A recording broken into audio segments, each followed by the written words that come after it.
اعوذ باللہ من الشیطان الرجیم بسم اللہ الرحمن الرحیم الحمد للہ الذی جعل کمال دینہ و تمام نعمتہ بولایت علی بن ابی طالب علیہ السلام والصلاۃ والسلام علی سید الانبیاء والمرسلین اما بعد بسم اللہ الرحمن الرحیم۔ موضوع ناظرین السلام علیکم ورحمۃ اللہ۔ ہماری بحث خمس کے بارے میں شروع ہوئی ہے۔ خمس میں 7 چیزوں پر واجب تھا، ان میں سے پہلا کاروبار کا منافع، ان کے 2 درس بیان کیے۔ اب تیسرا حصہ ہے کاروبار کے منافع کے بارے میں۔ فرماتے ہیں اگر کوئی شخص خمس دینے سے پہلے اپنے منافع میں سے گھریلو استعمال کے لیے سامان خریدے، اگر اس کی ضرورت منافع حاصل ہونے والے سال کے بعد ختم ہو جائے تو ضروری نہیں کہ اس کا خمس دے، اور دوران سال اس کی ضرورت ختم ہو جائے، لیکن وہ سامان ان چیزوں میں سے جو عموماً آئندہ سالوں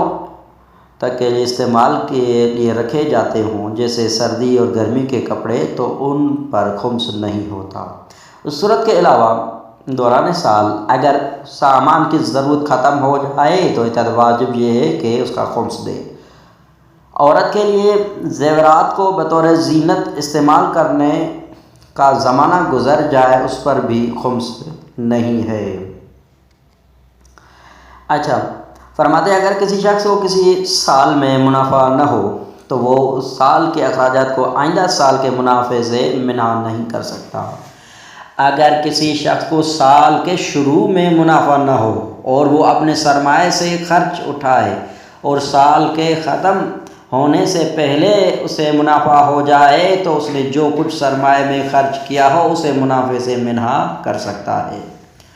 اگر یعنی سال کے دوران میں جو اگر کیا تو اسے کر سکتا ہے۔ فرماتے ہیں اگر سرمایہ کا کچھ حصہ تجارت وغیرہ میں ڈوب جائے تو جس قدر سرمایہ ڈوبا ہو انسان اتنی مقدار اس سال کے منافع سے منع کر سکتا ہے۔ فرماتے ہیں اگر کسی شخص کے مال میں سے سرمایہ کے علاوہ کوئی اور چیز ضائع ہو جائے، اگر اسے اسی سال میں اس چیز کی ضرورت پڑ جائے تو اس سال کے دوران اپنے منافع سے مہیا کر سکتا ہے، اس پر خمس نہیں ہے۔ فرماتے ہیں اگر کسی شخص کو سارا سال کوئی منافع نہ ہو اور اپنے اخراجات قرض لے کر پورے کرے تو آئندہ سالوں کے منافع سے قرض کی رقم منع نہیں کر سکتا، لیکن اگر سال کے دوران اپنے اخراجات پورے کرنے کے لیے قرض لے اور سال ختم ہونے سے پہلے منافع کمائے تو اپنے قرضے کی رقم اس منافع میں سے منع کر سکتا ہے۔ اسی طرح پہلی صورت میں وہ اس قرض کو سال کے منافع سے ادا کر سکتا ہے اور منافع کی اس مقدار سے خمس کا کوئی تعلق نہیں۔ اگر کوئی شخص مال بڑھانے کی غرض سے یا ایسے املاک خریدنے کے لیے جس کی اسے ضرورت نہ ہو قرض لے، اگر وہ سال کے منافع میں سے خمس ادا کیے بغیر وہ قرضہ ادا کر دے تو سال کے گزرنے پر ضروری ہے کہ اس چیز کا خمس ادا کرے، سوائے اس صورت میں کہ قرضے میں لیا ہوا مال اس مال سے خریدی گئی چیز سال کے دوران ہی ختم ہو جائے۔ فرماتے ہیں انسان ہر اس چیز کا جس پر خمس واجب ہو چکا ہو اسی چیز کی شکل میں خمس دے سکتا ہے، اور چاہے تو جتنا خمس اس پر واجب ہو اس کی قیمت کے برابر رقم بھی دے سکتا ہے، لیکن اگر کسی دوسری جنس کی صورت میں جس پر خمس واجب نہ ہو دینا چاہے تو محل اشکال ہے، بجز اس کے کہ ایسا کرنا حاکم شرع کی اجازت سے ہو۔ فرماتے ہیں جس شخص کے مال پر خمس واجب ہو اور سال گزر گیا ہو لیکن اس نے خمس نہ دیا ہو تو اس مال میں تصرف نہیں کر سکتا۔ جس شخص کو خمس ادا کرنا ہو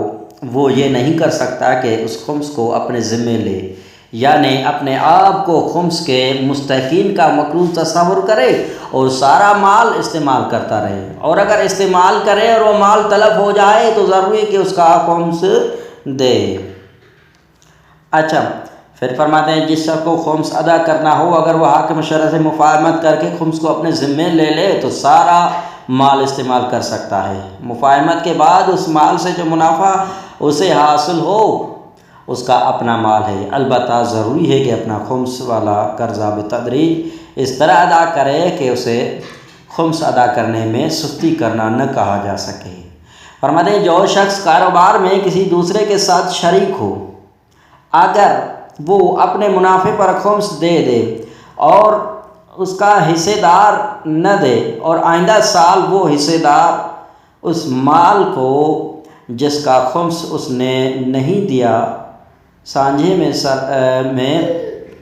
سرمایہ کے طور پر پیش کرے تو وہ شخص جس نے خمس ادا کر دیا ہو اگر شیعہ اثناشی مسلمان ہو تو اس مال کو استعمال میں لا سکتا ہے۔ فرماتے اگر نابالغ بچے کو کوئی منافع حاصل ہو، چاہے تحفوں کی صورت میں ہی ہو، دوران سال وہ بچے کی ضرورت میں استعمال نہ ہو تو اس کا خمس دینا ہوگا اور اس کے ولی پر واجب ہے کہ اس کا خمس دے، اور اگر ولی خمس نہ دے تو بالغ ہونے کے بعد واجب ہے کہ وہ خود خمس ادا کرے۔ فرماتے جس شخص کو کسی دوسرے شخص سے کوئی مال ملے اور اسے شک ہو کہ مال دینے والے دوسرے شخص نے اس کا خمس دیا ہے یا نہیں تو وہ مال حاصل کرنے والا شخص اس مال میں تصرف کر سکتا ہے، بلکہ اگر یقین بھی ہو کہ اس دوسرے شخص نے خمس نہیں دیا تب بھی اگر وہ شیعہ اثناشری مسلمان ہو تو اس مال میں تصرف کر سکتا ہے۔ اگر کوئی شخص کاروبار کے منافع سے سال کے دوران کوئی ایسی چیز خریدے جو اس کے سال بھر کے ضروریات و اخراجات میں شمار نہ ہو تو اس پر واجب ہے کہ سال کے خاتمے پر اس کا خمس دے، اور اگر خمس نہ دے اس چیز کی قیمت بڑھ جائے تو لازم ہے کہ اس کی موجودہ قیمت پر خمس دے۔ فرماتے ہیں اگر کوئی شخص کوئی چیز خریدے اور ایسے مال سے جس پر خمس نہ ہو اور اس پر 1 سال گزر چکا ہو، اس کی قیمت ادا کرے اور پھر اس کی قیمت بڑھ جائے، اگر اس نے یہ چیز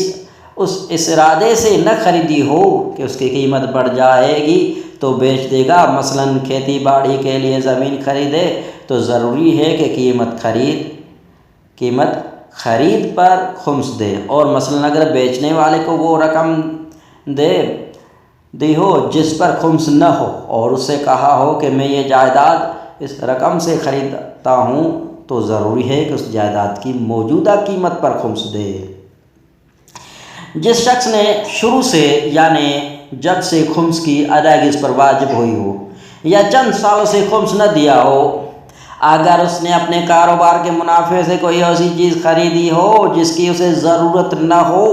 اور اس کاروبار شروع کیے ہوئے یا اگر کاروبار نہ ہو تو منافع کمائے 1 سال گزر گیا ہو تو ضرور ہے کہ اس کا خمس دے۔ اگر اس نے گھر کا ساز و سامان اور ضرورت کی چیزیں اپنی حیثیت کے مطابق خریدی ہو اور جانتا ہو کہ اس نے یہ چیزیں اس سال کے دوران منافع سے خریدی ہے، جس سال میں اسے منافع ہوا ہے اسی سال میں انہیں استعمال بھی کر لیا ہے تو ان پر خمس دینا لازم نہیں، لیکن اگر اسے یہ معلوم ہو کہ احتیاط واجب کی بنا پر ضروری ہے کہ حاکم شرع سے احتمالی نسبت پر مفاہمت کرے، یعنی اگر مثلاً 50% پر خمس واجب ہو گیا ہو تو ضرور ہے کہ اس کا 50% خمس دے۔ والسلام علیکم ورحمۃ اللہ۔